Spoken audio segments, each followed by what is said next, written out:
James Odell is an inmate in Hancock County Jail. Now, in his breathtaking autobiography, The Road to Hancock County, James Odell tells about his life in organised crime and shows his long fall from power, position and prestige. He shares how he became a heroin addict and an alcoholic.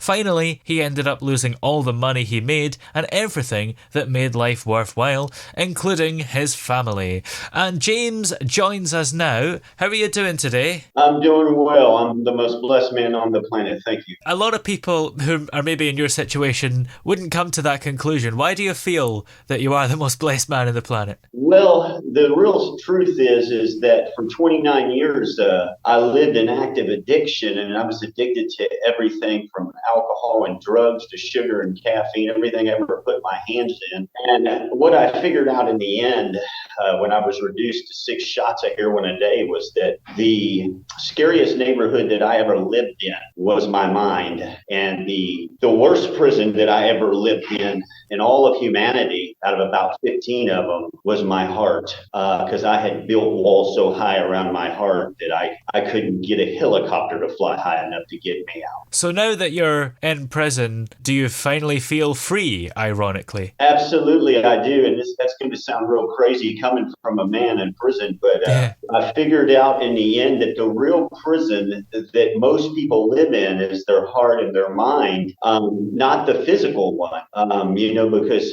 I had the gift to thrive wherever I was at, in any situation or circumstance, and in spite of the circumstances. But the problem is I didn't have the gift of true freedom, and true freedom comes in your heart and mind. When you have it there, then you can have it in the physical world, true freedom. So what are the circumstances that led up to you being in prison, and what was your life in organised crime? My brothers were high-ranking members of an organized crime syndicate, and I was molded behind them. I took my first drink at 12 years old, and at about 16, 17 years old, I stumbled into the roofing industry. And at 18, I started selling roofing and started making a lot of money. At 19 years old, I started making the modern-day equivalent of $64,000 a month. Wow. And I came from the poorest crime-ridden neighborhood in Arlington, Texas, where I watched my friends get murdered, all put in prison. And I was very responsible. And the money was a curse, because even though I always made a lot of money, I spent a lot of money. So if I made 350,000, I spent 351. So really, I was down 1,000. And so the roofing industry in itself was a great industry for me. And so I traveled the Midwest in America and chased a bunch of hurricanes down in the Gulf Coast and made a fortune. I made and squandered $2.2 million by the time I was 29 years old. Wow. But the money just enhanced the demons already possessed, alcohol, drug abuse, and lack the love of my father. I know my father loved me now, but he had only told me 3 times that he loved me in my whole life, from the age of 5 to 41. And that had a profound impact on me as a young kid in developmental psychology. And I woke up half dead at 41 years old at the Hancock County Jail. I had been charged with 16 felonies in 4 states over a 20-year crime period. Made and squandered over $2.2 million. And my life was over, and I was laying in a holding cell, and I was urinating and defecating and throwing up uncontrollably for about 4 or 5 days. 2 nurses had to hold me down to get life-saving insulin. And I had come to know utter hopelessness and despair like most human beings never experience. Yeah. I prayed and I asked God, I said, God, just please let me die. And I looked up and I seen the cross, and I realized in that very moment that there was hope and victory in Jesus Christ, and that I had to be a willing participant to dig myself up out of the cellar of life by the good choices that I made, one moment at a time, one day at a time. Because where I had been was to the depths of the grave, and other people didn't make it back from the depths of the grave, from the disease addiction where it put them. Yeah. And so God gave me the gift of sobriety. And then I would go on to be a psychology major at America's largest Christian university.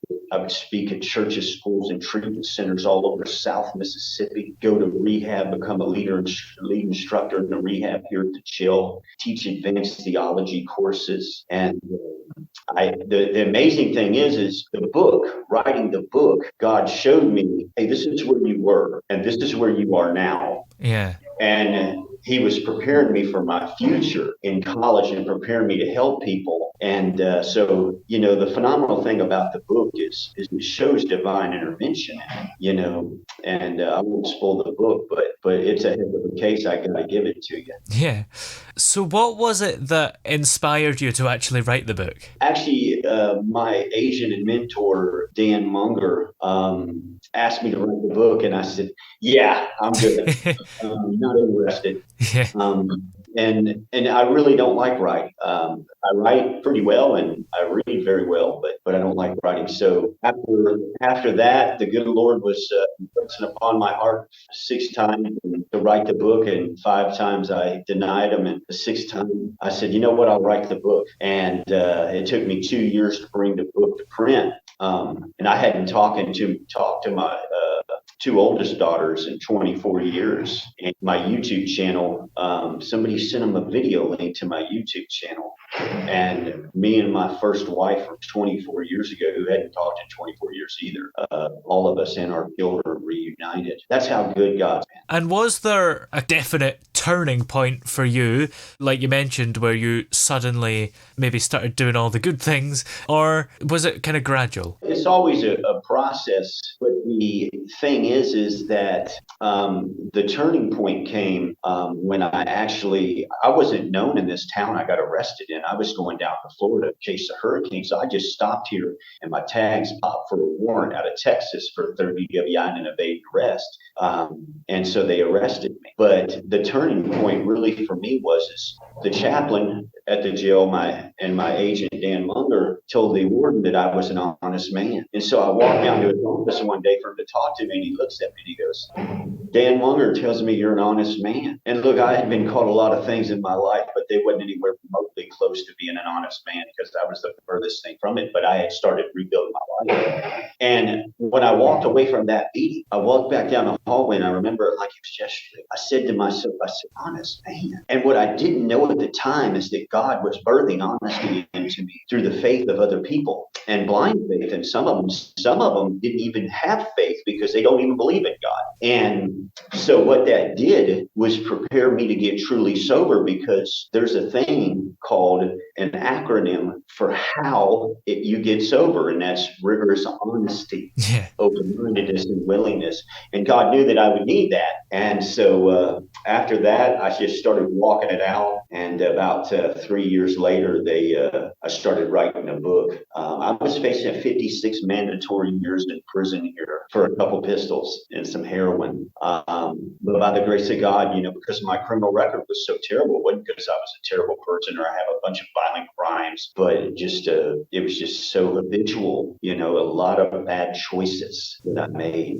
But that was the turning point. How much of the book is your own story and how much of it is fiction? Is it all true? No, the whole book is absolutely true. I didn't add to it.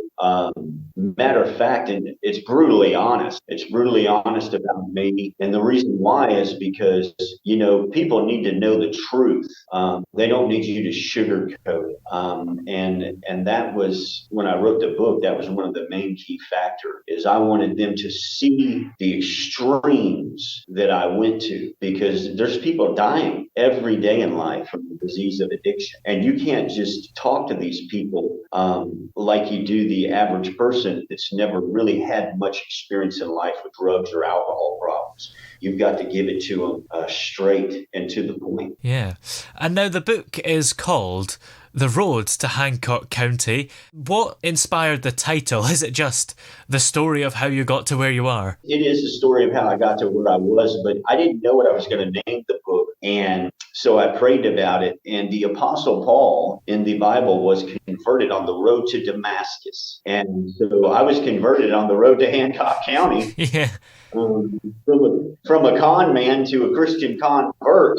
Yeah. And so that's what I gave it in honor of this this great city that the people spared my life in. And God did it in the craziest way because I never trusted the police. And in the end, it was the Hancock County Sheriff's Office that God would inspire me to change my life through. And what would you say is the overall message behind the book? The overall message behind the book is that no matter what you've done and no matter how far down the trunk in life you've gone, that it is never too late. That, you're everything that you do in life, no matter how far you fall, is working for you if you make the choice to allow it to work for you. And that's what I did with Jesus Christ. My whole life was plagued with bad decisions. I never made one good decision in my whole entire life, in my former life, 41 years, except in business. In business, I made them, it was pure and precise, but in my personal life, none. But out of all that, after 41 years, I'm laying in a holding cell, I'm half dead, and I made one right decision to follow Jesus Christ. He catapulted me 25 years ahead to make up for what I had been through. And it's been absolutely phenomenal. I've sold 5,000 copies in 2 months of this book.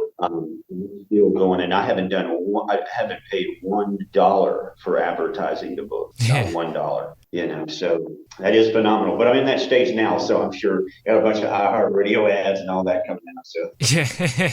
And what's the kind of work you're doing now? Because you mentioned a few things, didn't you? You're planning to be a licensed alcohol and drug counselor in just a few years, aren't you? Yes, absolutely. And what I'm doing now is I'm still teaching rehab at the jail, theology courses at the jail. I'm obviously finishing my career plan in college. I'm working on the charges I have in Texas. I'm working on the second book that's in the United Kingdom right now. I wrote it, but I sent it over there for them to finish it. Yeah. Because these books aren't easy, Yeah. But that's the work I'm basically doing is I'm working with addicts because there's a lot of people. There's 24 million addicts in America. There's 110 million people on the North American continent affected by the disease of addiction in one way or another. And there's only about 6,000 board certified psychiatrists and doctors that can actually treat those 24 million addicts if they all wanted to get sober, which if you go to the same school I went to, that's 40,000 patients a year for each doctor. It's impossible. So guys like me and people who have been there and done that can reach out to these addicts and we can pluck them from the depths of the grave and show them through our experience, strength, and hope that, hey, you may seem like you're hopeless and you are, but there is one who has all power. And you don't have to believe in God, but we'll take you on the back end through the psychology part and the biology of addiction and get you to the spiritual part. Yeah.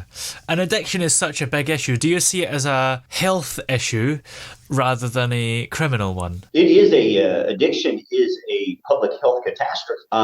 It is not a lack of determination, a moral issue, or of willpower. It is a public health catastrophe. It is a disease. It's classified as a disease because of the disease causal model, how a doctor tells you have a disease. You have an organ, which is the deformity in the and that's the brain, the deformity in the organ, which is the lack of the neurochemistry, the dopaminergic response. Yeah. And the effect is continued use despite harmful consequences. And it's a disease. And that's why it's a disease. A lot of people are ignorant to that fact. But what we have to do is realize in America alone, did you know that Americans consume 80% of the world's pain meds and antidepressants? That is absolutely preposterous. And they ask us what's wrong with our country. The whole country is addicted to drugs. And that's why the FDA is constantly regulating and restricting the number of access to pills. But it's an epidemic. And I mean, there's people walking out of this jail. One girl walked out of here last year and I said, take care of yourself, girl. She looked at me. She said, you too, Odell. She had a little young baby the year before. She was dead in 5 hours from a fentanyl overdose. And that's just one story out of about 50 I've heard in the last 4.5 years here. So you can magnify that on a grander scale of 50 states. And this is a serious problem. And what really concerns me is why haven't they addressed the issue of immoral content? We know the statistics are there. It cost Americans $740 billion a year to drug and the disease of addiction does, from incarcerations to hospital bills, the whole 9 yards. So why would we not address this issue? Drugs are very, very, very prevalent in society, and they're very dangerous. They're not like they used to be. You can't just go buy some Mexican dirt weed and smoke a joint. It's laced with fentanyl, and people are just dropping it over here. I don't know how it is in the other parts of the world, but these drugs over here are worse than I have ever seen them in my whole career. And I've seen more death in the last 51 months from the disease of addiction than I've ever seen for the first 41 years of my whole entire life. And that's saying something, because I've seen a lot of my friends die, and heard of a lot of people dying, but actually experiencing it firsthand and knowing of these people. It's had a tremendous impact on me. And when I get tired, I get worried from working 15 hours a day and going to college 3 hours a day and teaching the classes. I just think to myself that there's one person, just like when I wrote the book, the whole reason I wrote the book, there's one person, the book helps one person. Then it was worth it to sit in front of that computer for 2 years and going through the heart-wrenching tragedies that happen in the book process, because there are some. Yeah. But if it helped one human being, if I could help just one person not make the same mistakes that I made today, make a positive impact on their life, it was all worth it. I would go back and do it all over again, because I love men's souls, man, and put that in me. I wasn't always like that, but I realized that people have eternal value, and the most important things in life that I chased down in my former life for all those years aren't things at all. It's the people. And that was, once I figured that out, I walked right out of my life of selfishness and self-centeredness into my God-given. You've certainly seen a lot in the first 41 years of your life, as you mentioned. Do you feel like now, at age 45, your life is truly beginning? Yeah, I do.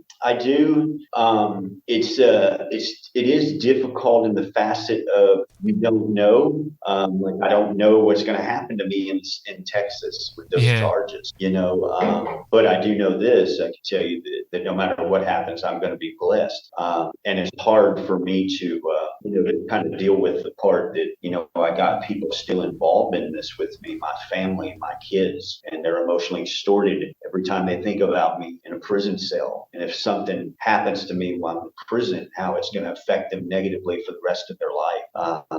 So, in that manner, I often think about those things. And what else is coming up for you? You've actually got another book coming up as well, which I think you briefly touched on earlier, right? Yeah, I got another book called Stripped. It's in the United Kingdom right now. It'll be out. It'll be released by May.